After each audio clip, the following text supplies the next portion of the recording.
So hello guys, welcome to our brand new blog. আজকের ভিডিওটা intro দেখে তোমরা বুঝতেই পেরেছো কি রকম কতটা মজাদার হতে চলেছে। তাই পুরো ভিডিওটা দেখার জন্য অনুরোধ রইল, অবশ্যই পুরো ভিডিওটা শেষ পর্যন্ত। সকালে আমি বাড়ি থেকে ফ্রেশ হয়ে বেরিয়ে পড়লাম ছোলা বাটারা খেতে যাওয়ার উদ্দেশ্যে। জানি ছোলা বাটারার নাম শুনলে সবারই জিভে জল। ছোলা বাটারা কার কার ভালোকে একটু কমেন্ট করে জানাও। দুদিন টানা বৃষ্টি হওয়ার পর আজ আমার গেঁদা গাছগুলো একটু সোজা হয়ে দাঁড়িয়ে, তাই আমি একটু সোজা পথে এগিয়ে চললাম একটা নতুন জায়গার উদ্দেশ্যে। আজ একটা নতুন জায়গায় ট্রাই করতে চলেছি ছোলা বাটারা। দুদিন টানা বৃষ্টি হওয়ার পর আমার গাড়িতে জ্বর হয়েছে বলে আমি আমার গাড়ি না বের করে আমি তাপস ভাইয়ের গাড়িটাতে বেরিয়ে পড়লাম। তাহলে আগেও বলেছি এবারও বলছি, কাজ বন্ধ থাকলে আমার একটু বেশি খিদে পায়। একটু এগাতে দেখছি তাপস ভাই নাকি এগলে দাঁড়িয়ে, আমি ঝোপাং করে ওর গাড়িতে চাপে পড়লাম। এই জিনিসটা দেখার পরে কার কার স্কুল যাওয়ার কথাটা মনে পড়ছে একটু কমেন্ট করে বসে জানাবো। ছোটবেলায় চ্যাংদল্লা করে স্কুলে দিয়েছে তো এখন আরো স্মৃতি মনে পড়ে। ফাইনালি আমরা গ্রাম থেকে বেরিয়ে পড়লাম লক্ষ্মীসাগরের রোডে। এবার আমাদের সিমলেপাল ব্লকের মনে হয় লক্ষ্মীসাগরে ফাস্টফুড সেন্টারগুলো বেশি প্রচলিত। আরে ছাড়াও, এখন তো আমরা ফাস্টফুড সেন্টার যাইনি, এখন তো আমরা যাচ্ছি ছোলা বাটারার দোকান। অন্য একদিন তোমাদেরকে লক্ষ্মীসাগরের ফাস্টফুড সেন্টারগুলো ঘুরে দেখা। সত্যি কি খাবারের কোয়ালিটি অতটাই ভালো না? যতটা মনে হয় ততটাও কোয়ালিটি লো। তবে আজও কি বৃষ্টি পড়বে? বকবক করতে করতে আমি পৌঁছে গেলাম সানশাইন, লক্ষ্মীসাগরের বিখ্যাত ফাস্টফুড সেন্টার। তবে আমার মনে হয় এলাকার প্রত্যেক মানুষ এই হোটেল বা রেস্টুরেন্টের কথাটা জানে। তবে আমাদের উদ্দেশ্য একটাই, আমরা অন্য খাবার ট্রাই করবো না, আমরা ট্রাই করতে চলে যাই ছোলা বাটারা। কারা কারা এই হোটেলে ছোলা বাটারা খাই গেছে একটু কমেন্ট করে জানাই। আমি এখন তোমাদের কাছে বলবো না, কারণ আমি তো এখন ট্রাই করে দেখিনি। তবে ভিডিওটা শেষ পর্যন্ত দেখো, সব রিভিউ পাই যাবে। হঠাৎ আমরা মনে হলে এসিটি বন্ধ করা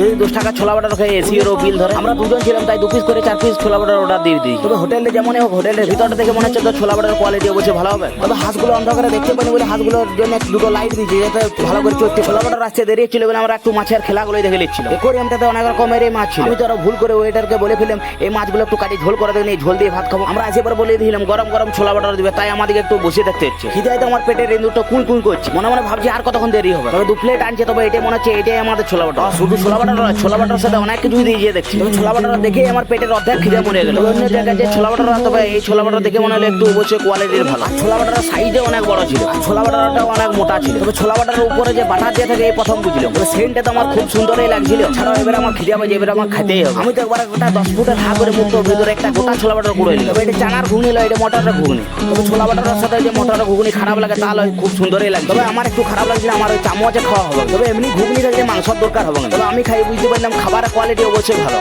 তোমাদেরও কোনোদিন যদি ফাঁকা সময় থাকে এবার যাই ট্রাই করে আসতে পারো। চামচে খাতে লাগবো বলে হাতে করে শুরু করলাম, চামচে আমাদের হবে না খাওয়া দাওয়া। আমি আরো জিজ্ঞাসা করলাম রাতের বেলায় ছোলা বাটার পাওয়া যায়, বলছে না রাতের বেলায় ছোলা বাটার পাওয়া যায়। ভাবলাম আমারও খাওয়া দাওয়া শেষ হয়ে গেছে।